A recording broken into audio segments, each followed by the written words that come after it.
I Got the Power ang Sparkle Star at Oppa na si Kim Jisoo straight from Osaka, Japan.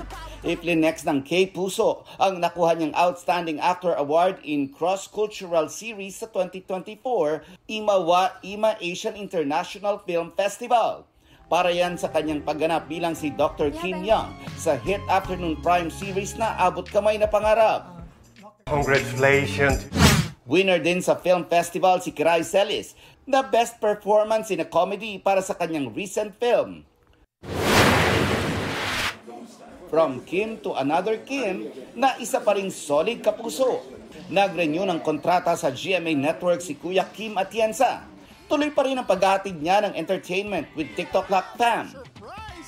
Buka natin. Yon! At makabuluhang impormasyon sa Kuya Kim sa 24 oras.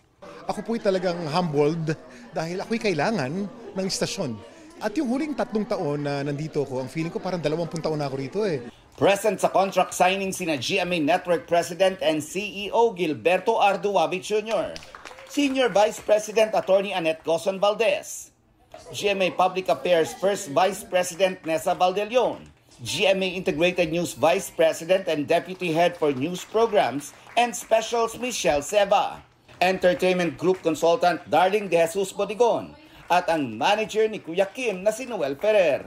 He's become a true kapuso. Sa maikling panahon, nandun nakikita naman the depth of the relationship that has developed, and there's the highest regard for Kim.